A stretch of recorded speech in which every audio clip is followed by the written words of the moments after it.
আর যেখানে লেখা আছে এটাকে বলা হয় উম্মুল কিতাব, কিতাবের মাদার অফ দ্য বুক, এটা সংরক্ষিত আছে আল্লাহ তাআলার কাছে। প্রত্যেকটি জিনিস ওই লেখা অনুযায়ী, এবং লেখাটা হয়েছে আল্লাহ তাআলার পরিকল্পনা অনুযায়ী। সব সৃষ্টি কিভাবে হচ্ছে এই কথা কোরআনে পাকে আল্লাহ তাআলা বলেছেন সূরা কামারের মধ্যে, ইন্না কুল্লা শাইইন খালাকনাহু বিকাদার। আমরা প্রত্যেকটি জিনিসকে কাদার অনুযায়ী সৃষ্টি করেছি। কাদার মানে পরিমাণ। এই পরিমাণ বলতে কি বোঝানো হয়? এক লোকের হায়াত কতদিন হবে এটা একটা পরিমাণ।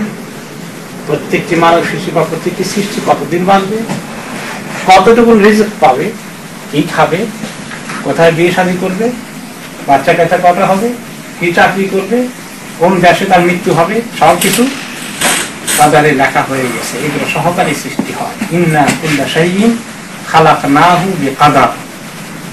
আমি প্রত্যেকটি জিনিসকে কাদার সহকারে সৃষ্টি করি, মানে পরিমাণ সহকারে, পরিমাপ সহকারে। এবং এখানে এই কাদারের আরেকটি সূক্ষ্ম তাফসীর আছে, সেটা হচ্ছে প্রত্যেকটি জিনিসকে আল্লাহ তাআলা কতটুকু দরকার ততটুকু অনুযায়ী সৃষ্টি করেন। কি পরিমাণ সানলাইটের দরকার, আবার যদি বেশি হয়ে যায়, সীমা লঙ্ঘন করে, তাহলে পৃথিবী জ্বলে যাবে। আবার যদি কম হয়ে যায় তাহলে পৃথিবী বরফ হয়ে যাবে, অনেক কিছু মরে যাবে। কতটুকু সানলাইটের দরকার, বাতাস কি পরিমাণ দরকার, পানি কি পরিমাণ দরকার, সব কিছুকে আল্লাহ তাআলা এই ব্যালেন্স করে সৃষ্টি করেছেন। কাদারের আরেকটি অর্থ কিন্তু ব্যালেন্স। সবকিছু পরিমাণ মতো হয়ে গেলে তখন কিন্তু সবকিছু ঠিক হয়। আপনি চা বানাচ্ছেন, চিনি দিয়ে এতগুলো দিয়ে ফেলেন, কাদার ঠিক মতো হলো না। যারা দুধ খান, দুধের পরিমাণে একটা ব্যালেন্স করে রক্ষা করে দিতে হবে। যতটুকু হলে আপনার আন্দাজ অনুযায়ী ব্যালেন্সটি হবে, ততটুকু আপনি এক একটি যদি দাম দেবেন। সেখানে সরকারি কাজ করতে, যে কোনো কাজ করতে, প্রত্যেকটা জিনিসের পরিমাণ মতো মেপে মেপে করে মানুষ, তাই না? আন্দাজ করে ফেললে কিন্তু কোনো জিনিস বেশি হয়ে ফেলে, কোনো জিনিস কম হয়ে গেলে তখন কিন্তু সব উল্টাপাল্টা হয়ে যায়। এটাও আরেকটি সূক্ষ্ম তাফসীর। প্রত্যেকটি জিনিসকে আমি পরিমাণ মতো পয়দা করেছি। এই জন্য পৃথিবীর সব কিছু খরচ করার ক্ষেত্রেও আমরা পরিমাণ মতো খরচ করা উচিত। কোনো কিছু অতিরিক্ত করে ফেলা ঠিক না, কোনো কিছু প্রয়োজন থেকে কম খরচ করা আবার ঠিক না। প্রাকৃতিক ভারসাম্য এখন নষ্ট হচ্ছে কিনা বলেন? কেন নষ্ট হচ্ছে? আল্লাহ তাআলা যে পরিমাণ দিয়ে সৃষ্টি করেছেন সেটাকে মানুষ নষ্ট করে দিচ্ছে, ব্যালেন্স রাখছে না। মানুষ বৃক্ষ কেটে সাফ করে ফেলছে, অথচ একটা পরিমাণ মতো বৃক্ষরাজি, বন জঙ্গল থাকা দরকার। তা না হলে মানুষের অসুবিধা হবে, বাড়িতে ব্যালেন্স থাকবে না। পশু পাখি সকল জীব যেগুলো আছে, প্রাণীগুলো সবগুলো সাফার করবে। কোনো জায়গায় যদি ব্যাসকম হয়ে যায়, এখন যে শিল্প উন্নয়নের কারণে পলিউশন যেভাবে হচ্ছে, পরিবেশ দূষিত যেভাবে হচ্ছে, পরিবেশবিদরা তো চিৎকার করে বলছে, তাই না? আর দুনিয়ার পরিবেশ নষ্ট হচ্ছে মানুষের কারণে। মানুষ অতিরিক্ত সীমা লঙ্ঘন করছে। কিয়ামতের আগে একটা লক্ষণ হলো মানুষ শুধু সবাই পাহাড় কাটা শুরু করবে। এটা একটা হাদিস ফর এক্সাম্পল। এবং পাহাড় কাটার কারণে পৃথিবীতে অসুবিধা কি হচ্ছে বলেন তো? ভূমিকম্প হচ্ছে। আর আল্লাহ তাআলা এই পাহাড়কে কেন সৃষ্টি করেছেন? ডাইরেক্ট হিসাবে উপরে যতটুকু দেখা যায়, নিচে অনেক বেশি গভীর আছে, পৃথিবী যাতে কম্পিত হতে না থাকে। ইন্না কুল্লা শাইইন খালাকনাহু বিকাদার। মানুষ এই জন্য কোন প্রাকৃতিক সম্পদ যেগুলো আছে আল্লাহ তাআলা দিয়েছেন, সেগুলোর ক্ষেত্রে মানুষকে ইকোনমি হওয়া লাগবে এবং ব্যালেন্স আকারে সেগুলোকে অ্যাপ্লাই করতে হবে, প্রয়োগ করতে হবে, ব্যবহার করতে হবে। পানি যদি মানুষ অত্যন্ত মিসইউজ করা শুরু করে যায়, তাহলে পানির সংকট দেখা দেবে। এবং তাই হচ্ছে আমাদের ঢাকা শহরে পানির সংকট। নিচের থেকে অনেক পানি যে খুব করে উঠানো শুরু করে যায়, উপরের প্রাকৃতিক পানিগুলোকে ঠিক মতো ব্যবহার না করে, সংরক্ষণের ব্যবস্থা না করে, তাহলে অসুবিধা হবে।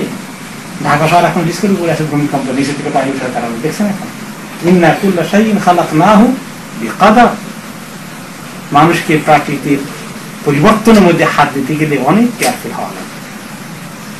মানুষ অনেক কিছু করে যাচ্ছে, এখানে অনেক চিন্তার বিষয়। আমরা এখনো মূল আলোচনায় যাইনি, কদরের ভিতরে একটু ভূমিকায় আছি। দেখুন, আমাদের দেশে কত রকমের পাখি ছিল, কত রকমের মাছ ছিল, কত রকমের আল্লাহ তাআলার বিশেষ সৃষ্টিগুলো যে ছিল, এগুলো গেল কোথায়? সব গায়েব হয়ে যাচ্ছে, তাই না? একদম কমে যাচ্ছে।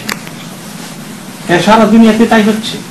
মানুষ আর্টিফিশিয়ালি অনেক কিছু গ্রো করতেছে, এইগুলোর মধ্যে মানে কয়েকটা আইটেম মাত্র পৃথিবীতে আপনার তারা ব্যাপক হারে প্রোডাকশন করবে, বাকি অনেক আল্লাহ তাআলার সৃষ্টি গায়েব হয়ে যাবে, উঠে যাবে। তাই হচ্ছে। এখন আমাদের দেশে মাছ খাবেন মাত্র কয়েক রকমের মাছ খাবেন আর্টিফিশিয়ালি, এগুলোকে পালন করে টুরে যেগুলো মার্কেটে আছে এটাই খাবেন। ওই যে আগের রকমারি মাছ খাওয়ার স্বাদ সব ভুলে যেতে হবে।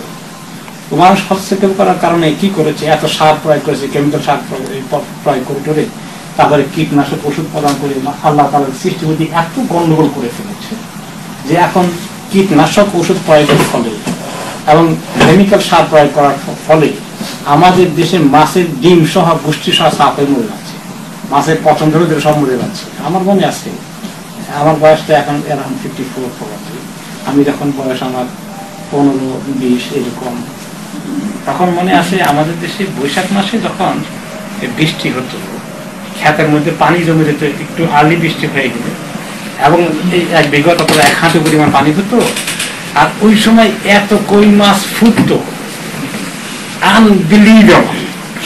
আর হঠাৎ করে একটু খরা হয়, রোদ টান দেয়, তখন এই পানি তো গরম হয়ে যায়, মাছগুলো তখন আর থাকতে পারে না, চলতে খালে চলে। খালের মধ্যে সুবহানাল্লাহ, এখন স্বপ্নের মতো মনে হয় এগুলো পানি আর মাছের এতটুকু বাচ্চা সমান মনে হয় যেন। আমরা ওই যে ইয়ে আছে না, কেউ বলেন পাইসা, কেউ বলেন ওরা বাঁশের, এগুলো কি বলেন বাঁশের সই, এগুলো দিয়ে এইরকম করে দেখেন, এরকম করে উঠাইতাম, এগুলো উঠে পাতিল ভর্তি করে এগুলো নিয়ে আসতাম। এখন আর এগুলো আছে কোনোদিন আর আমাদের দেশে পাওয়া যাবে এরকম? আর নাই, সব শেষ করে দিয়েছে। আল্লাহ যে কদর দিয়েছিলেন সেগুলোকে মানুষ হস্তক্ষেপ করে বরবাদ করে দিয়েছে। এত প্রোডাকশন হবে, এই যে এত চিকেন তারা তৈরি করতেছে অনেক দেশে, আমাদের দেশে এখানে এগুলো হয়ে যাচ্ছে ওই যে আর্টিফিশিয়াল পদ্ধতিতে, এগুলো করে করে এতগুলো করে খাবার প্রচুর প্রোডাকশন করতেছে। কিন্তু মানুষ যদি সীমা লঙ্ঘন না করতো, তাহলে আল্লাহ তাআলা প্রাকৃতিক যেটা আছে মানুষের ইন্টারাকশন না করে যেটা অরিজিনাল বরকতটা ছিল, কত রকমের রকমারি ছিল, এগুলো একটু হেভিলি অ্যাফেক্টেড হয়ে গেল। চিন্তার বিষয়গুলো, এগুলো আপনারা তো অনেকেই এই বিষয়ে চিন্তা করার মতো যোগ্যতা আছে। চিন্তা করুন যে আল্লাহ তাআলা কদরটা দিয়েছিলেন, এটাকে মানুষ মিছিল করে কোন পর্যায়ে নিয়ে গেল। যাই হোক, এই ভূমিকার পরে আমরা এখন আসি যে তাকদীরের প্রতি ঈমান জিনিসটাকে আমরা কিভাবে উপলব্ধি করতে পারি, বা এর হাকিকতটাকে কিভাবে আমরা বাস্তবে বুঝতে পারি। এই জন্য উলামায়ে কেরাম বলে যে 3 পর্যায়ে তাকদীরকে বুঝতে হবে। তাকদীর বোঝার 3টি পর্যায় আছে। একটা হচ্ছে 4টি পর্যায়। একটা হচ্ছে আল ইলম, আল্লাহ তাআলা সব জানা আছে আগাম কি কি ঘটবে। এটা হলো একটা তাকদীরের বিষয়, যে আল্লাহ তাআলা সব জানেন, আমরা কেউ জানি না ইন অ্যাডভান্স কি হবে, 100 বছর পরে কি ঘটবে, কিন্তু আল্লাহ তাআলা সব জানেন। আল্লাহ তাআলা ইলমে এটা কোনো অসম্ভব বিষয় নয়, কি হবে সব তিনি জানেন। আল্লাহ তাআলা সূরা তালাকের 12 নম্বর আয়াতে বলেছেন, লিতা'লামু আন্নাল্লাহা আলা কুল্লি শাইইন কাদির ওয়া আন্নাল্লাহা ক্বাদ আহাতা বিকুল্লি শাইইন ইলমা। এই যে তাকদীরের এই সমস্ত কিছু ঠিক করে দেওয়া হয়েছে, বলা হচ্ছে তোমাদেরকে, এগুলো এই জন্যে যাতে তোমরা জানতে পারো যে আল্লাহ তাআলা সব কিছু করতে সক্ষম এবং সকল কিছু তার জ্ঞানের আওতায় রয়েছে। কোনটাই আল্লাহ তাআলা জ্ঞানের আওতার বাইরে নয়। ভবিষ্যৎ কি ঘটবে একদম এই পৃথিবী শেষ পর্যন্ত, তারপরে যা ঘটবে সবকিছুই আল্লাহ তাআলা নলেজে আছে। এখন এটা আল্লাহ তাআলা জানেন, জানার কারণে এটাকে আল্লাহ লেখার ব্যবস্থা করেছেন। ওই জানা জিনিসটাকে আল্লাহ তাআলা লেখার ব্যবস্থা করেছেন, তাকদীর লেখাটা এই কারণে ঘটেছে। আল্লাহ তাআলা বলেছেন যে আলাম তা'লাম আন্নাল্লাহা ইয়া'লামু মা ফিস সামাই ওয়াল আরদ ইন্না যালিকা ফি কিতাব ইন্না যালিকা আলাল্লাহি ইয়াসির। সূরা আল হাজের 70 নম্বর আয়াতে আল্লাহ তাআলা ইরশাদ করেন, আপনি কি জানেন না যে আল্লাহ তাআলা আকাশ জমিনে যা কিছু আছে, যা কিছু ঘটবে সব কিছু জানতে পারেন, সব কিছু সম্পর্কে অবগত। আর শুধু অবগত নন তাই নয়, শুধু ইন্না যালিকা ফি কিতাব, এই সব কিছু একটি কিতাবে লেখা আছে। আর এত আগাম জানা সব কিছুকে লিখে রাখা, ইন্না যালিকা আলাল্লাহি ইয়াসির, এই সব কিছু আল্লাহর জন্য একদম সহজ, কোনো কঠিন না। একটা কিতাবে সব লেখা আছে, ফি উম্মিল কিতাব, কোরআন শরীফের লেখা আছে যে মূল কিতাবে সব লেখা আছে। তাহলে একটা হলো আল্লাহ তাআলা জানেন সবকিছু, একটা হলো লিখে রাখা হয়েছে এবং ওই কলম সৃষ্টিকারী কলম দিয়ে লেখার ব্যবস্থা করা হয়ে গেছে ওই কিতাবের মধ্যে। এরপরে 3 নম্বর থার্ড লেভেল অফ তাকদীরের প্রতি বিশ্বাস হচ্ছে আল মাশিয়া। যা কিছু ঘটে এগুলোর ক্ষেত্রে আল্লাহ তাআলার পক্ষ থেকে অনুমোদন হয়ে গেছে। আল্লাহ ইচ্ছার বাইরে কিছু ঘটবে না, এগুলোর ক্ষেত্রে আল্লাহ তাআলা স্যাংশন করে দিয়েছে, that will be happening everything, যা কিছু ঘটে। রাব্বুকা ইয়াখলুকু মা ইয়াশাউ ওয়া ইখতার, সূরা আল কাসাসের ৬৮ নম্বর আয়াতে আল্লাহ তাআলা ইরশাদ করেন যে আপনার রব সৃষ্টি করেন যা চান এবং যা তিনি ইচ্ছা করেন। তাহলে আল্লাহ তাআলা ইচ্ছার বাইরে কিছু, কেউ কেউ বলবেন যে একটা লোক চুরি করে একটা ক্ষতিগ্রস্ত করবে, আল্লাহ এমন জিনিসটাকে কেমনি ইচ্ছা করবে? আল্লাহ তাআলা এটা হোক, এটা আল্লাহ তাআলা ইচ্ছা 2 রকম আছে, একটা মাশিয়াতুল্লাহ কাদারিয়া, একটা মাশিয়াতুল্লাহ শারঈয়া। শারআন আল্লাহ তাআলা কোনো খারাপ জিনিস মানুষ করুক কখনো চান না, কেউ জিনা করুক, কেউ মদ খাক, কেউ চুরি করুক, কেউ ক্রাইম করুক, আল্লাহকে তাহলে কিটা চান? এটাকে বলে শারঈ চাওয়া, শরীয়তের হুকুম হলো যে এইগুলো কেউ করবে না, কিন্তু ক্রাইম ঘটে যায় পৃথিবী, খুন করে ফেলে মানুষ, চুরি করে ফেলে, জুলুম করে, অন্যায় করে, সীমালঙ্ঘন করে, এগুলা যে আল্লাহ তাআলা করার জন্য অনুমোদন না থাকলে তারা করতে পারবে না। যেমন একটা লোক চুরি করার জন্য কয়েকদিন ঘোরাঘুরি করে, চান্স পায় না, যেই ঢুকতে যায় দেখে যে বাড়িটা ট্যাপ পেয়ে গেছে, পানি দেখে চলে আসতে হয়। আল্লাহ তাআলার মাশিয়া নাই, ফয়সালা নাই, হবে না। কিন্তু যেদিন আল্লাহ তাআলা ফয়সালা হয়ে যাবে বা আল্লাহ অ্যালাউ করে দিবেন, সেদিন সে চাপড়ে ঢুকে কাম সেরে ফেলবে। দুশমন আপনাকে হত্যা করার জন্য গুলি করেছে, নিশ্চিত আপনি মরে যাওয়ার কথা, আপনার গুলি লাগেনি।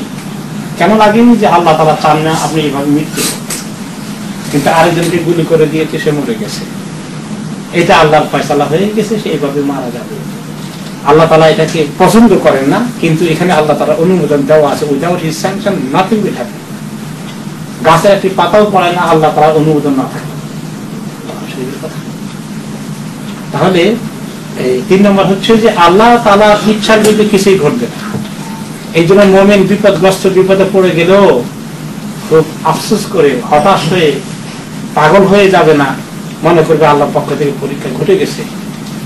একটা কাজ করতে চাচ্ছিল, সেটা পেল না, দৌড়ে আপনি আসলে একটা ট্রেন ধরবেন, ফ্লাইটটা ধরবেন, কিন্তু হঠাৎ করে অল্প কারণে লেট হয়ে গেল, ফ্লাইটটা চলে গেল, আপনার বিরাট কষ্ট পেলেন, আপনার মনটা কেমন লাগে তখন? তখন বলে দিতে হবে মা শা আল্লাহু কান, যেটা আল্লাহ তাআলা চেয়েছেন সেটা হয়ে গেছে। তো আল্লাহ তাআলার ইচ্ছার বাইরে হতো না, আল্লাহর তাকদীর কার্যকরী হয়ে গেছে, তিনি যেটা চেয়েছেন সেটা করে ফেলেছেন। আমি ঠেকাতে পারিনি, আটকাতে পারিনি, ফ্লাইট ধরতে পারিনি, এটা আল্লাহ তাআলার ফয়সালা এইভাবেই ছিল। এইভাবে করে মাশিয়াতুল্লাহ, আল্লাহর চাওয়াটাকে আমরা বুঝতে হবে যে আল্লাহ তাআলা এমন জিনিসটা চাইলেন কেন, এরকম প্রশ্ন করার আমাদের সুযোগ আর নেই। তাহলে 3 নম্বর হচ্ছে আল্লাহ তাআলা যেটা চান সেটা ঘটবে, তিনি যেটা চান না কখনো সেটা ঘটবে না। সে কথা অন্য একটা হাদিসে আছে না, যে সারা দুনিয়ার মানুষ যদি ঐক্যবদ্ধ হয়, আইয়ান ফাউকা, তোমাকে কোনো উপকার করবে, তারা তোমার এতটুকু বেশি উপকার করতে পারবে না যতটুকু আল্লাহ তাআলা লিখে রেখেছেন। সারা দুনিয়ার মানুষ যদি ঐক্যবদ্ধ হয় তোমার ক্ষতি করে, তোমার 12টা বাজিয়ে ছাড়বে, তারা ততটুকু বেশি ক্ষতি করতে পারবে না যতটুকু আল্লাহ তাআলা বরাদ্দ করে দিয়েছেন। তো এটা আমরা বুঝতে হবে যে এটা মাশিয়াতুল্লাহ, আল্লাহ তাআলার চাওয়ার বাইরে কিছু হয় না, কিন্তু আল্লাহ তাআলার চাওয়া 2 রকম।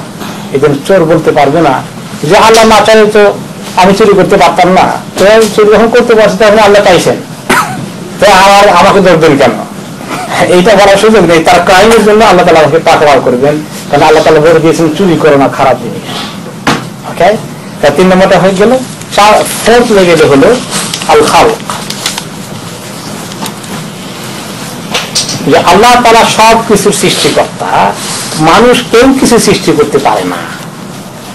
সোজা কথা, মনে করেন যে কোন কর্ম করা মানুষের কোনো ক্ষমতা নেই, সে মানুষের কর্মের ক্ষমতাও আল্লাহর পক্ষ থেকে দেওয়া। আমি রুজি করে নিয়ে আসি, তাই না, আমি রুজি করলাম, আমি চাকরি করলাম, আমি ব্যবসা করলাম, আমি নিয়ে আসলাম, কিন্তু আসলে রিজিকটা কে দিয়েছেন? আল্লাহ তাআলা দিয়েছেন। কাজেই আমার রিজিক সৃষ্টিকর্তা আল্লাহ তাআলা। আমি দোয়াদুই করেছি মাত্র, তিনি তার হুকুম অনুযায়ী আমাকে তিনি এইভাবে দোয়াদুই করতে সৃষ্টি করেছেন, এইভাবে দোয়াদুই করার প্রক্রিয়া তিনি আমাকে লাগিয়ে দিয়েছেন।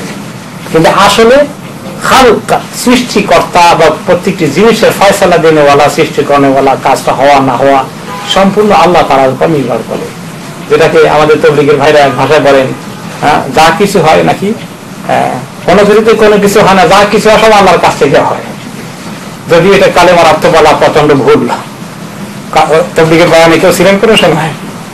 আমি ছোটবেলা অনেক থাকার সুযোগ হয়েছে। তারা কালেমাত লা ইলাহা ইল্লাল্লাহ মুহাম্মাদুর রাসূলুল্লাহ, এই কালেমার তরজমা কেমনি করেন জানেন? বলেন যে কোনো কিছু থেকে কোনো কিছু হয় না, যা কিছু আল্লাহ থেকে হয়, এটা হচ্ছে লা ইলাহা ইল্লাল্লাহ। কথাটা ঠিক, কিন্তু এরা কালেমার অর্থ এটা করা প্রচন্ড ভুল। লা ইলাহা ইল্লাল্লাহ, আল্লাহ ছাড়া কোনো মাবুদ নেই। আর এই জন্য যে জিনিস আছে যেটা তর্জমা করবেন সেটা তর্জমা ঠিক মতো করতে হবে। আর আপনি যদি তাকদীরের কথা বলে যে আল্লাহ হুকুম ছাড়া কিছু হয় না, ওই স্টেটমেন্ট তো ঠিক আছে, কিন্তু এটা কালেমার সঙ্গে এভাবে অর্থের আকারে পেশ করাটা ভুল হয়েছে। যাই হোক, আল্লাহ তাআলা সব কিছুর সৃষ্টিকর্তা। যেমন সেই কথা সূরা জুমারের 62 নম্বর আয়াতে আল্লাহ তাআলা বলেছেন, আল্লাহু খালিকু কুল্লি শাইইন ওয়া হুয়া আলা কুল্লি শাইইন ওয়াকিল। আল্লাহ তাআলা সব কিছুর সৃষ্টিকর্তা, তিনি সকল কিছুর উপরে তিনি ক্ষমতা রাখেন, সকল কিছুর উপরে তিনি সাক্ষী থাকেন, সকল কিছুকে তিনি দেখেন, সকল কিছু তার নিয়ন্ত্রণে থাকে। তো এখন আল্লাহ তাআলা যে এভাবে এটাকে মাশিয়া বলে, আল্লাহ চাওয়াটা আমরা শুনলাম। এখন মানুষের চাওয়াটা তো আছে, মানুষই তো চাইলে এটা করতে পারে, না চাইলে এটা করবে না। যে ভালো হতে চায় ভালো হতে হয়ে যায়, চেষ্টা করে, যে মন্দ রাস্তা চলতে চায় মন্দ রাস্তা চলে যাচ্ছে। তো মানুষের চাওয়ার স্বাধীনতা কতটুকু আছে, তাই না? এটা তো একটা বিরাট বিষয়। যদি সবগুলোই সবকিছু লেখা থাকে, হ্যাঁ, তাহলে মানুষ বলবে যে কি জানি আব্দুল আলিম বলেছে, পুতুলের কি দোষ, জানি না তার নাচে পুতুলের কি দোষ। হ্যাঁ, এটা একটা কিন্তু তারা হয়তো সিম্পল মাইন্ডে বলেছেন গফর আল্লাহু লাহু, আল্লাহ তাআলা তাকে মাফ করে দিবে, সুন্দর সুন্দর কিছু কথা আছে।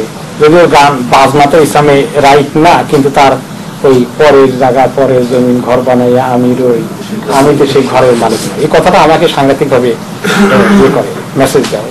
যদিও এর সঙ্গে বাজনা যোগ হওয়াটা হয়ে গেছে, আল্লাহ তাআলা তাকে মাফ করেছে, কিন্তু আর এই কথাটা ঠিক নয়। কোরআন এবং হাদিসের স্পিরিটে মানুষের দায়িত্ব আছে। এই বিষয়ে উম্মতের মধ্যে কিছু ফেরকা মিসগাইডেড হয়ে গেছে।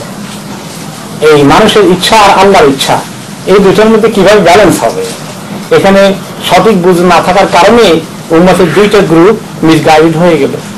একটা গ্রুপের নাম হলো জাবারিয়া, একটা গ্রুপের নাম হলো কাদারিয়া। জাবারিয়া, জাবার থেকে, জাবার মানে হচ্ছে মজবুর, আমি মজবুর হয়ে গেছি, কোনো উপায় ছিল না, এরকম বলি না আমরা, মানে বাধ্য, আমার কোনো চয়েস নাই। তো জাবারিয়া এক ধরনের একটি ফেরকা উম্মতের মধ্যে এসেছিল। তারা মনে করলে মানুষ মজবুর, মানুষের কোনো অপশন নেই, কোনো চয়েস নেই, আল্লাহ লিখে দিয়েছে এটা করতেই হবে তাকে, তার এটা তাকে দায়ী করে কোনো লাভ নেই। He has no chance to do other way. তো মানুষের কিচ্ছু করার নেই, ওই কথা, হ্যাঁ, মানুষের কি দোষ, যেমনি নাচাও তেমনি নাচে, মানুষের কি দোষ, আর পুতুলের কি দোষ, সরি পুতুলের কি দোষ, এইরকম মনে করেছে পুতুলের মতো, মানুষের কিচ্ছু করার নেই। তাহলে মানুষকে একদম দায় মুক্ত করে দিয়ে সমস্ত দায় করে কাকে দিল? আল্লাহ তাআলাকে দিয়ে দিল।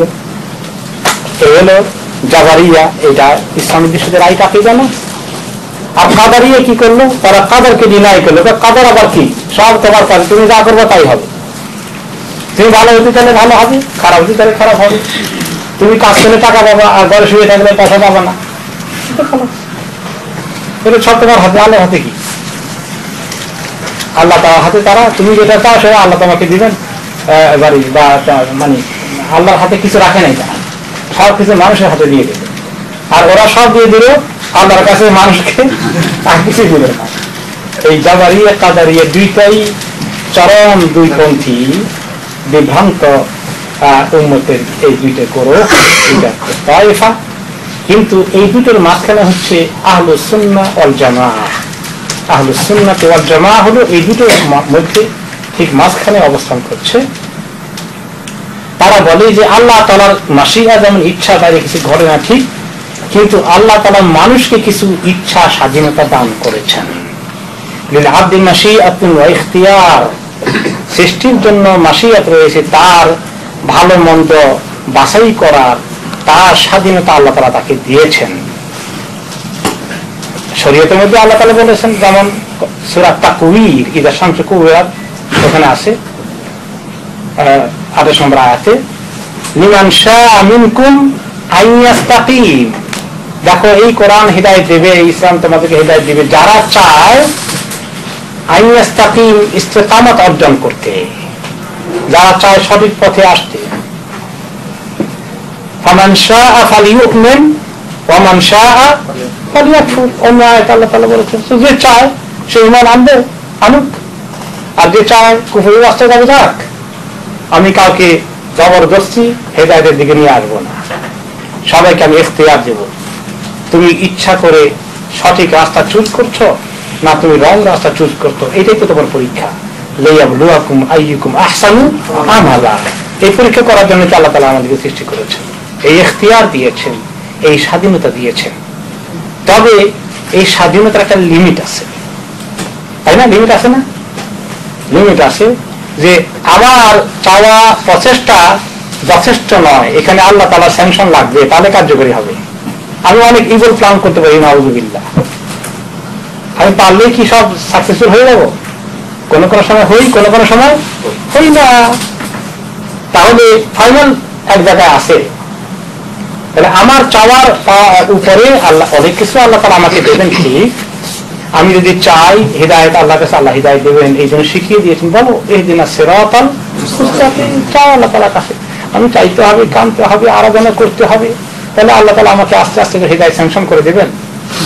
আর আমি যদি কেয়ার না করি, কিছুই চাই না, আমি বঞ্চিত হতেই থাকবো। কিন্তু আবার দেখা যায় কোন কোন সময় আল্লাহ তাআলা নিজস্ব ভাবে এমন ভাবে স্যাংশন করেন যে সেই লোকে মনে করেন না চাইতে পেয়ে গেল। এরকম হয়, কিছু হয় না? ইসলাম কলেজের মাঝে মধ্যে কেস আছে। তো আমি যে একটা কেসের কথা বলি, এক লোককে, মহিলা না পুরুষ এখন ভুলে গেলাম, তো বললো যে তোমার, জিজ্ঞেস করলাম যে কিভাবে ইসলামের দিকে তুমি অনুপ্রাণিত হলে, কোন জিনিস তোমাকে এদিকে ধাবিত করলো? বললো যে আমি স্বপ্ন দেখলাম, মসজিদের মতো কিছু একটা দেখতে পেলাম, আমি মসজিদের ভিতরে ঢুকে গেছি। এমন ঢোকার সময় আমার কাছে পিস মনে হয়ে গেল। হ্যাঁ, তারপরে আবার এরকম এই লাইনের আরেকদিন দেখলো, তখন আমি দেখলাম যে something is really very serious. তখন আমি আসলাম মসজিদে, দেখা করলাম, জানলাম, শুনলাম, একটু বই নিলাম, পড়লাম। এখন আমার কাছে মনে হচ্ছে যে ইসলাম আমাকে গ্রহণ করতে হবে। আমি তো বুঝতে পারছি এটাই হক দিন। তো দেখেন তার এই ইয়েটা কি ছিল, ইনিশিয়াল ইয়েটা স্বপ্ন। আল্লাহ তাআলা তাকে স্বপ্ন দেখিয়ে দিয়েছে। সে চাইলে আল্লাহ তার কাছে এমন কিছু, তো কোনো কোনো সময় আল্লাহ তাআলা করে দেন, এরকম, এটা ঠিক। কিন্তু সবকিছু এইভাবে হয় না। অনেক কিছু আমাদের কাজে কর্মে ঘটে, অনেক কিছু এমনভাবে পেয়ে গেছি, চিন্তা করে যেভাবে পাবো, হঠাৎ করে আল্লাহ তাআলা মিলাই দিলেন, হয় না এরকম? আবার কোনো কিছু অনেক কষ্ট করে পাই না, আবার অনেক আছে আমি চাষ না করলে কিছুই হয় না, চেষ্টা করলে দেখি হয়ে যাচ্ছে। তাহলে আমাদের ইচ্ছা আছে, এর একটা লিমিট আছে। কখনই আমরা সেই লিমিট, আমাদের ইচ্ছাটাই যথেষ্ট নয়, এইটার উপরে আরেকটা বড় ব্রেক আছে, কন্ট্রোল আছে, ওইখানে আসল ফাংশন ওখান থেকে হচ্ছে। তা আমাদের ইচ্ছাটাকে আল্লাহ তাআলা অনেকটা চান্স দিয়েছেন, আমরা কি চাই সে অনুযায়ী আল্লাহ তাআলা আমাদেরকে গাইড করেন, কন্ট্রোল করেন, হেল্প করেন, দেওয়া না দেওয়ার সিদ্ধান্ত আল্লাহ তাআলা নেন। ওই কথাটা ওই সূরা তাকবীরের পরের আয়াতে আল্লাহ তাআলা বলে দিয়েছেন। আগের আয়াতে বললেন লিমান শাআ মিনকুম আন ইয়াস্তাকিম, তোমাদের মধ্যে যারা চায় ইস্তেকামত অর্জন করতে, সহি রাস্তায় চলতে, তাদের জন্য এই কোরআনে অনেক হিদায়াত নসিহত অনেক কিছু আছে। কিন্তু পরের আয়াতে আল্লাহ তাআলা বলে দিলেন ওয়া মা তাশাউনা ইল্লা আন ইয়াশা আল্লাহু রাব্বুল আলামিন। রব্বুল আলামিন আল্লাহ না চাইলে, তোমরা চাইলেই কাজ হয়ে যাবে না, তুমি চাইলেই ইস্তেকামত থাকতে পারবে না, তুমি চাইলেই সিরাতুল মুস্তাকিমে থাকতে পারবে না, তোমার আল্লাহর পক্ষ থেকে স্যাংশনটা হওয়া লাগবে। এই জন্য আমার কাছে চাও, আল্লাহর কাছে চাইতে হবে, মানে বেগারের মতো ফকিরের মতো দরখাস্ত দিতেই থাকতে হবে। তাহলে এই দুটো কথা মিলে যাচ্ছে। Is there any contradiction? Rather it is complementary, very clear. যে আমাদের চাওয়া পাওয়া, আমাদের চেষ্টা তদবির, অনেক কিছু আমাদের করণীয় রয়েছে। যেমন এক হাদিসে আসলে যে রাসূলুল্লাহ সাল্লাল্লাহু আলাইহি ওয়াসাল্লাম বললেন, সাহাবী বলে ইয়া রাসূলুল্লাহ, উটটা তো আমি উঠে করে এসেছি, এখন আমি তো আল্লাহর উপর তাওয়াক্কুলের কথা কিছু জানছি শুনছি, আল্লাহর উপর তাওয়াক্কুল করে রেখে দেবো না, আমি উটটাকে বেঁধে আসবো। তাওয়াক্কুল করলে তো আল্লাহ তাআলা আল্লাহ তাওয়াক্কাল আল্লাহ ফাহুয়া হাসবু, আল্লাহ বলে দিয়েছেন যে ব্যক্তি আল্লাহর উপর তাওয়াক্কুল করে আল্লাহ তার জন্য যথেষ্ট, তাওয়াক্কুল করে রেখে আসলে চলবে না। এখন তিনি কি বললেন, এর বেথা শূন্য তাওয়াক্কাল আল্লাহ, আগে বেঁধে আসো তারপরে আল্লাহর উপর তাওয়াক্কুল। তো তুমি তোমার উপায় উপকরণ ব্যবহার করো, এরপরে আল্লাহ তাআলার কাছে তাওয়াক্কুল করো, চেষ্টা করো, তুমি তোমার কাজ করো। You do your part, Allah will do his part. এভাবে করে আমাদের তাকদীরের সঙ্গে মিলাতে হবে। আপ টু 9 o'clock, আমি তো 9 o'clock চলে যাওয়ার ইচ্ছা ইনশাআল্লাহ। 9:45 এর বিশেষ করে 15 মিনিট কোশ্চেন জন্য থাকে ইনশাআল্লাহ। আমি মাগরিবটা ওই যে করার কথা আছে ইনশাআল্লাহ। ওকে, রাইট। তো এখানে এই তাকদীরের বিষয়টা এভাবে বুঝতে হবে যে আমাদের চেষ্টা তদবির কোনো কাজে লাগবে না আল্লাহ ফয়সালা না হলে। আর আল্লাহ তাআলা বলেছেন চেষ্টা করো, তিনি বলছেন না করো, এভাবে করতে থাকো, আল্লাহ তাআলা নিজে বলেছেন। এই জন্য ইবনে হাজার আসকালানী রাহমাতুল্লাহ বলেছেন যে তাওয়াক্কুলের অর্থ হচ্ছে কি জানো, তুমি তোমার সমস্ত চেষ্টা উপায় উপকরণ যা কিছু করা আছে তুমি তোমার সাধ্য মতো করো, করে এগুলো থেকে মুখ ফিরিয়ে নিয়ে আল্লাহর দিকে হয় যে আল্লাহ এগুলো কোনো কাজে লাগবে না, আপনার স্যাংশন না হবে, এইটা না বলে তাওয়াক্কুল। দেখছেন? কিন্তু এগুলো না করে না যে আল্লাহ আমি এগুলো করতে চান, আমার এমন ইমান আছে, আপনি দিল্লিতে এমনি থাকেন, দিতে পারেন, আমি বসে থাকি। আল্লাহ তাআলা রিজিক তালাশ করো, তাই যাকুদিয়াতি সালাতু ফান্তাশিরু ফিল আরদ। তিনি এতবার বলছেন যে ওমা মিন দাব্বাতিন ফিল আরদি ইল্লা আলাল্লাহি রিজকুহা, জমিনে কোনো প্রাণী নেই যা রিজিকের দায়িত্ব আল্লাহ গ্রহণ করেননি। কিন্তু আবার আমাদেরকে সূরা জুমা বলতেছেন নামাজ শেষ হয়ে গেলে খুঁজে বেড়াও কোথায় আল্লাহ তোমার জন্য রিজিক লুকিয়ে রেখেছেন। তাহলে এইটা ভেরি কমপ্লিমেন্টারি, এখানে কোনো কন্ট্রাডিকশন নেই। আননেসেসারি মানুষ কনফিউশন কেন ভুগবে? তাওয়াক্কুল এরকম জিনিস এবং এর সঙ্গে প্রয়োজনীয় আসবাব এমন জিনিস। এই সময় এই উপলক্ষে ওই আরেকটি উটের কথা মনে পড়লো। এক বেদুইন উটওয়ালা মসজিদে নববীতে আসছেন, পরের কথা রাসূল জানানোর পরের কথা। বেচারা খুব আল্লাহওয়ালা মানুষ, খুব সাধারণ মানুষ, খুব সিম্পল মাইন্ডেড পারসন। উটটাকে বেঁধে নামাজ পড়লেন মসজিদে নববীতে, খুব মনোযোগ দিয়ে নামাজ পড়লেন। এসে দেখেন যে উটটা আর নাই। তখন তিনি বলছেন আল্লাহ আমি এতক্ষণ তোমার নামাজটা হেফাজত করলাম আর তুমি আমার উটটা হেফাজত করলাম না, আল্লাহ আমি আমার উট চাই। সুবহানাল্লাহ, তার এই কথা বলার অধিকার আছে মাশাআল্লাহ। ওই লেভেলে তিনি কিছুক্ষণের মধ্যে উটটা চলে আসে তার কাছে। এরকম ঘটে, ওই লেভেলে পৌঁছতে পারলে আলহামদুলিল্লাহ, সেটা ওই লেভেল অর্জন করতে পারলে আলহামদুলিল্লাহ। এই জন্য বলা হচ্ছে কারামাতুল আউলিয়া হক, আল্লাহ তাআলা যারা ওলি হতে পারেন তাদেরকে আল্লাহ তাআলা এরকম মর্যাদা দান করে ফেলে, তাদের কথাকে আল্লাহ তাআলা কবুল করে ফেলে, মুস্তাজাব দাওয়া তারা হয়ে যায়। ওইটা তো আরেক জগৎ। আমাদের ওলি আল্লাহ কেরামত যা আবিষ্কার হয়েছে সেটা বলতে গেলে তো সব সুবহানাল্লাহ, সম্পূর্ণ উল্টা পাল্টা শয়তানি যত আছে এগুলো কারামত হয়ে গেছে। ওকে, আমরা এবার আসি। তাহলে আমরা এখানে যেটা শিখলাম যে মানুষের ইচ্ছা মানুষের চেষ্টা তদবিরের দায়িত্ব রয়েছে। শুধু আল্লাহর উপরে ভরসা করে বসে থাকতে আল্লাহ তাআলা আমাদেরকে সৃষ্টি করেননি, আমাদের চেষ্টা করতে বলেছেন এবং তাওয়াক্কুল করতে বলেছেন। দুটো একসঙ্গে থাকবে। যে মানুষ চেষ্টা করবে না, শুধু তাওয়াক্কুল করবে, তার ঈমান ইসলাম ঠিক নয়। আর যে শুধু চেষ্টা করবে, আল্লাহ কাছে ফয়সালা আছে এটা বিশ্বাস করে না, চাওয়ার চেষ্টা করে না, তার ঈমানও ঠিক নয়। দুটো একসঙ্গে থাকবে, এটাই হচ্ছে প্রকৃত ঈমান। তাহলে আমরা আমাদের প্রয়োজনীয় উপায় উপকরণকে ব্যবহার করা, এইগুলোকে আমরা চেষ্টা করব, আর এগুলোকে আমরা ছেড়ে দেবো না। এই জন্য আমাদের যখন চিকিৎসা লাগবে তখন আমরা ডাক্তারের কাছে যাই, তাই না? হাদিসে রাসূলুল্লাহ সাল্লাল্লাহু আলাইহি ওয়াসাল্লাম বলেছেন, দাও ইবাদাল্লাহ, দাও, আল্লাহর বান্দারা চিকিৎসা করো। ফাইনাল্লাহা লাম ইয়াখলুক দাআন ইল্লা ওয়া খালাকা দাওয়াআন, আও কামা ক্বালা আলাইহিস সালাতু ওয়াসসালাম। আল্লাহর বান্দারা তোমরা চিকিৎসা করো, কারণ আল্লাহ তাআলা এমন কোনো রোগ সৃষ্টি করেননি যার চিকিৎসা সৃষ্টি করেননি। যে ব্যক্তি খুঁজে পেল সে পেল, আর যে পেল না সে খালি ঘোরাঘুরি করলো। আল্লাহ তাআলা হাদিসে এই কথা এইভাবে এসেছে। তাহলে এই জন্য আমরা যখন হসপিটালে যাব, ডাক্তারের কাছে যাব, আমরা জানি যে আসল শিফা কোন জায়গা থেকে ফয়সালা হবে। ওয়াইদা মারিদতু ফাহুয়া ইয়াশফিনি, আমি যখন অসুস্থ হয়ে যাব আমাকে তিনি শিফা দান করবেন। কিন্তু ওষুধ খেতেও আবার তার নবী আমাদেরকে শিখিয়ে গেছেন, চেষ্টা করতে বলেছেন।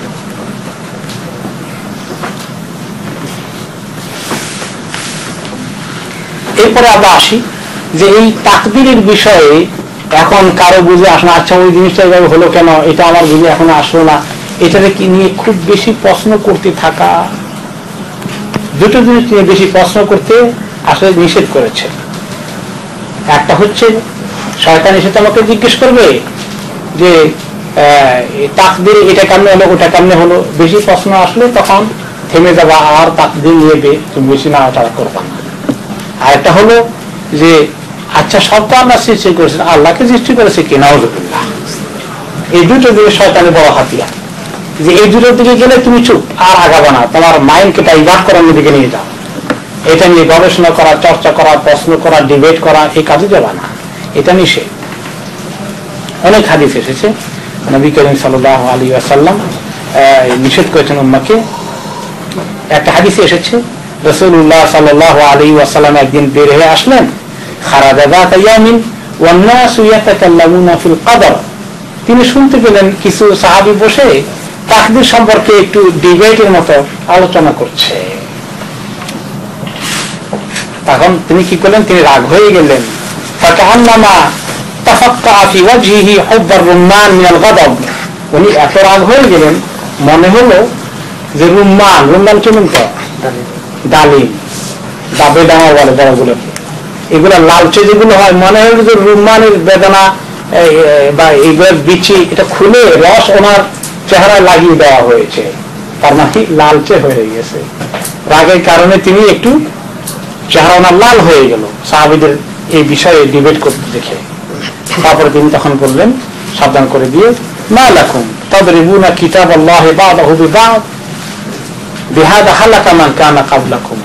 তোমাদের কি হয়েছে, আল্লাহর কিতাব সংক্রান্ত বিষয় নিয়ে আলোচনা করা, তার মানে এই তাকদীর বিষয়ের মতো আলোচনা করতেছ। কোরআনের এক আয়াত নিয়ে একদিন বললা যে ওমা তাশাউনা ইল্লা ইনশা রাব্বুল আলামিন, আবার বলছে মানুষের উপরে মাসিয়াতান ফামান শাআ ফালিউমিন ওয়া মান শাআ ফালিয়াকফুর। তো একজন এই আয়াত বলে, আরেকজন ওই আয়াত বলে, কি হয়েছে তোমাদের? কোরআন আয়াত দিয়ে একটা রেখে দিয়ে আরটাকে আঘাত করতেছ, তর্ক বিতর্ক করছো। খবরদার, তোমাদের আগের জাতিগুলো এই কারণেই ধ্বংস হয়ে গেছে। নিষেধ করবে, এর চেয়ে বেশি দরকার নেই, যত রকম সিম্পল আলোচনা হয়েছে যাচ্ছে না। এখন আসেন যে তাকদীরের প্রতি ঈমান আনলে ফায়দা কি, আর ঈমান না থাকলে অসুবিধা কি? এক ভাই বলেন দেখি, আমি কিছু শুনি আপনাদের কাছে আসতে, একটু পানি খাই আপনাদের কথা শুনি। শান্তি যেটা বলে আর কি, আল্লাহর উপরে ছেড়ে দিলেই না, আমার যা করার আমি করলাম, আর বাকি ডিসিশন তো হবে উপর থেকে। তাইলে আমার সাধ্য মতো আমি করে ফেললাম, করার পরে যে হবে কি হবে না এইটা নিয়ে আর চিন্তা করার। Very good point. আর কিছু শোনা যায়? জি আব্দুল হামিদ ভাই। এখানে তাকদীর এবং মানুষের দুই জিনিস, একদিক দিয়ে চিন্তা করলে যে সবকিছুই আমাদের মানে আল্লাহ রাব্বুল আলামিনের মধ্যে, মানে মানুষের জীবনটাই পুরোটাই একটা সার্টেনের মধ্যে শৃঙ্খলিত। আরেক দিক দিয়ে হলো মানুষকে সার্টেন ফ্রিডম দেওয়া হয়েছে। আমরা ওই ডিবেটে আর যাবো না, ওটা আমরা ক্লোজ করে আসি। এখন হলো যে সুবিধা কি তাকদীরের প্রতি ঈমান থাকলে ফায়দাটা কি, আর তাকদীরের প্রতি ঈমান না থাকলে ক্ষতিটা কি হতে পারে? জি প্রশান্তি পাওয়া উল্টা দিকে অশান্তি, ফ্রাস্ট্রেশন কাজ করে। ওকে, ভেরি গুড, সিমিলার কমপ্লিমেন্টারি। জি আমার কাছে মনে হয় যে তাকদীরের চিত্র বিশ্বাস করে, মানে কথা যে তার জীবনে ব্যর্থতা বলে কিছু নেই, যেটা করবে সবই সে যদি ব্যর্থ হয় তবুও তার বিশ্বাস এটাই আমার তাকদীরে ছিল, চেষ্টার পরে। সুতরাং মুমিন জীবনে ব্যর্থতা বলে কিছু নেই, যা করবে সেটা মেক সেন্স। কিছু বলবো? একটা পয়েন্ট হচ্ছে যে ওনাদের মুখের উপর আর হচ্ছে শয়তান সুযোগ নেওয়ার ইয়ে থাকে না, ভেরি গুড, ভেরি গুড। তাক দেওয়া হয়ে ছিল, আর যখন ইয়ে থাকে আর শয়তান সুযোগ নেওয়া কমপ্লিমেন্টারি মা সাবা মিন মুসিবাতিন ইল্লা বিইذنিল্লাহ। যখন জানা থাকবে আমার চেষ্টা করার পর আমার রেজাল্ট আল্লাহ রাব্বুল আলামিন দিবেনই, এখন সেই রেজাল্টের জন্য যদি আমি পূর্বভাবে যদি আর মানসিকভাবে যদি প্রস্তুত থাকি, আমার প্রশান্তি থাকবে, সেটা ভালো হোক, আমার পক্ষে আসুক পক্ষে না আসুক, এবং ইমানের সাথে আমি থাকতে পারবো। আরেকটা দিক আছে, এখানে যখন তাকদীরে বিশ্বাস না থাকবে তখন মানুষ হতাশায় ভুগবে, আর হতাশাটা কিন্তু ক্রিয়েট হয় পরে, হতাশাতে কিন্তু কুফরের দিকে মানুষে দাবিত হয়ে যাবে। এইটা হলো মানুষ কুফর থেকে বিরত থাকা, এটাই হলো তাকদীরের প্রতি বিশ্বাস করে। ভেরি গুড, ওকে। এখন আমরা আসি সামারাইজ করি, তাকদীরের প্রতি বিশ্বাসটা আমাদেরকে কতগুলো ফায়দা দিচ্ছে, কিছু আমাদের ফ্রুট যেটা আমরা পাচ্ছি সেটা হচ্ছে, এক নম্বরে হচ্ছে যে আমাদেরকে চেষ্টা তদবির আমাদের পক্ষ থেকে যা করণীয় সেক্ষেত্রে আমাদের ত্রুটি করার কোনো অবকাশ নেই, এবং কেউ যদি ত্রুটি করে তার করণীয় সম্পর্কে সে আল্লাহ তাআলার কাছে দায়ী হয়ে যাবে। প্রত্যেকে নিজের দায়িত্ব পালনে